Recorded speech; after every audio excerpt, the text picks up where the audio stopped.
Assalamualaikum warahmatullahi wabarakatuh. Alhamdulillahirabbil alamin wa bihi nasta'inu ala umuri dunya waddin.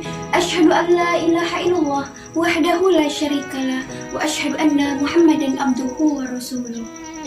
Wassalatu wassalamu ala asrafil anbiya'i wal mursalin sayyidina wa maulana Muhammadin wa ala alihi wa sahbihi azmain, amma ba'du. Yang terhormat dan saya hormati Bapak Dr. Nesmakmur MT selaku Kepala Sekolah SMK Negeri 1 Karawang.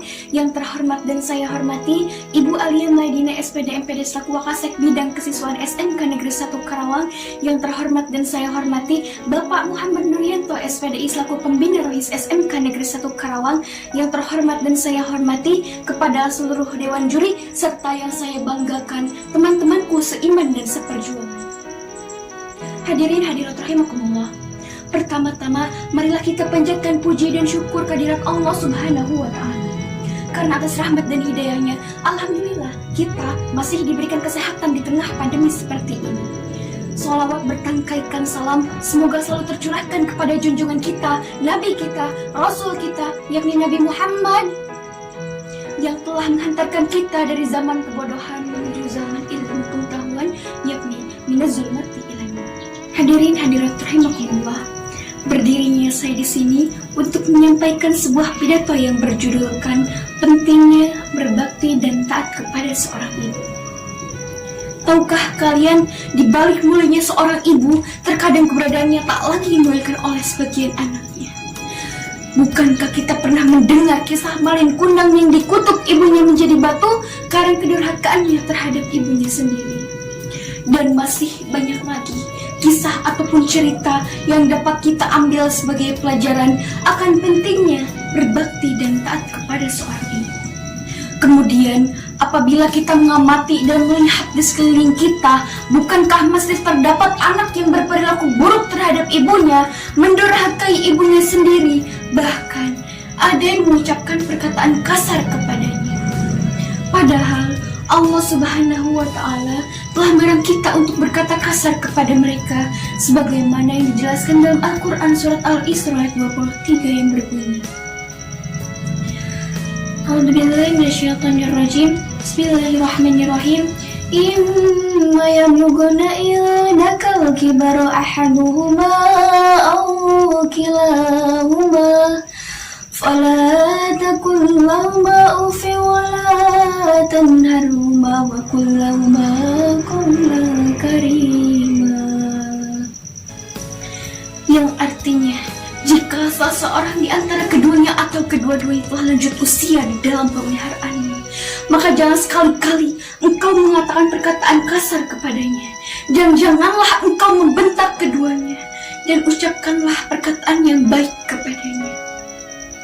Hadirin hadirat rahimakumullah, ingatlah bahwa ibu adalah sosok mulia yang melaksanakan 4M untuk kita. Apakah kalian tahu apa itu 4M? 4M itu bukan 4 motor, bukan 4 mobil, ataupun 4 miliar. Melainkan 4M adalah mengandung, melahirkan, menyusui, serta membesarkan kita. Ibu adalah orang yang tulus merawat kita dari kita kecil hingga kita tumbuh dewasa, tanpa mengharapkan imbalan sedikit pun. Kita pun sebagai seorang anak tidak akan pernah bisa membalas jasa kedua orang tua kita. Lalu mengapa masih ada anak yang tidak mau mengurus ibunya, merawat ibunya, membantu ibunya? Bahkan ada yang menelantarkan dan mengusir ibunya sendiri. Sungguh tragis hidup ini, wahai hadirin. Sepatutnya kita berbuat baik, berbakti serta menyayanginya, sebagaimana perintah Allah dalam Al-Quran surat Luqman ayat 14. A'udzubillahi minasyaitonirrajim. Bismillahirrahmanirrahim. Wa wasainal insana biwalidayni hamalatu ummuhu wahnan ala wahnin wa fisaluhu fi amaini an yashkur li wa liwalidayka ilayyal masir. Yang artinya, dan kami perintahkan kepada manusia agar mereka berbuat baik kepada kedua orang tuanya, ibunya yang telah mengandungnya dalam keadaan lemah yang bertambah-tambah dan menyapihnya dalam usia 2 tahun. Bersyukurlah kepadaku serta kepada kedua orang tuamu, hanya kepadakulah kembali. Hadirin dan hadirat yang berbahagia serta dalam lindungan ilahi, dahulu ada seorang sahabat yang menggendong ibunya dari kota Madinah menuju kota Mekah untuk melaksanakan ibadah haji. Lalu ia pun bertemu dengan Rasulullah dan bertanya, "Ya Rasul, apakah saya sudah berbakti kepada kedua orang tua saya?" Seketika itu Rasulullah menangis dan berkata, "Apapun yang kamu lakukan di dunia ini untuk membahagiakan kedua orang tuamu, sekeras apapun usahamu, tidak akan pernah bisa membalas jasa kedua orang tua yang telah membesarkanmu.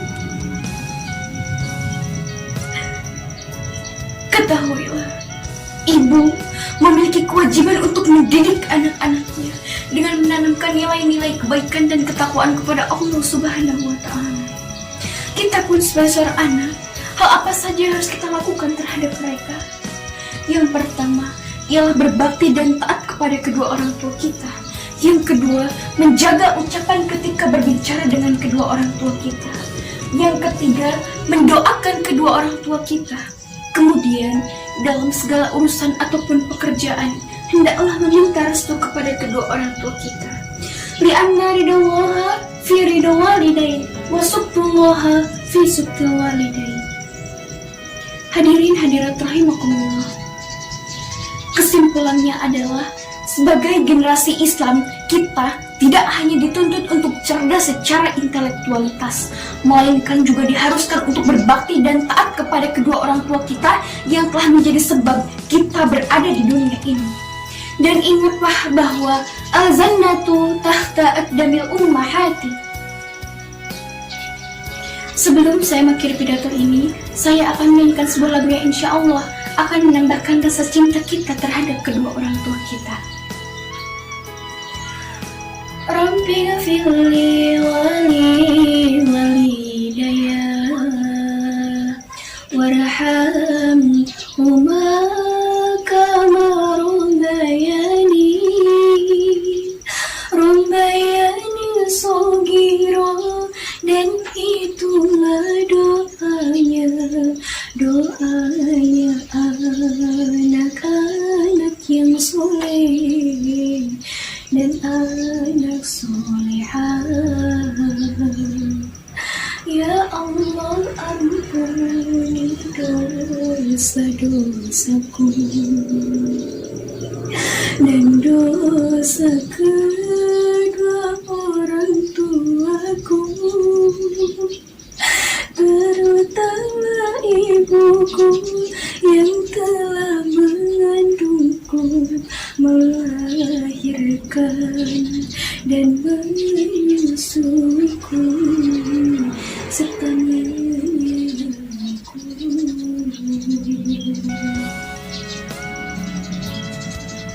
Sekian pidato yang dapat saya sampaikan, mudah-mudahan bermanfaat bagi kita semua. Mohon maaf apabila ada kesalahan, yang benar datangnya dari Allah dan yang salah datangnya dari diri saya sendiri. Wahlul mu'afiq illa aqwamit thariq. Wassalamualaikum warahmatullahi wabarakatuh.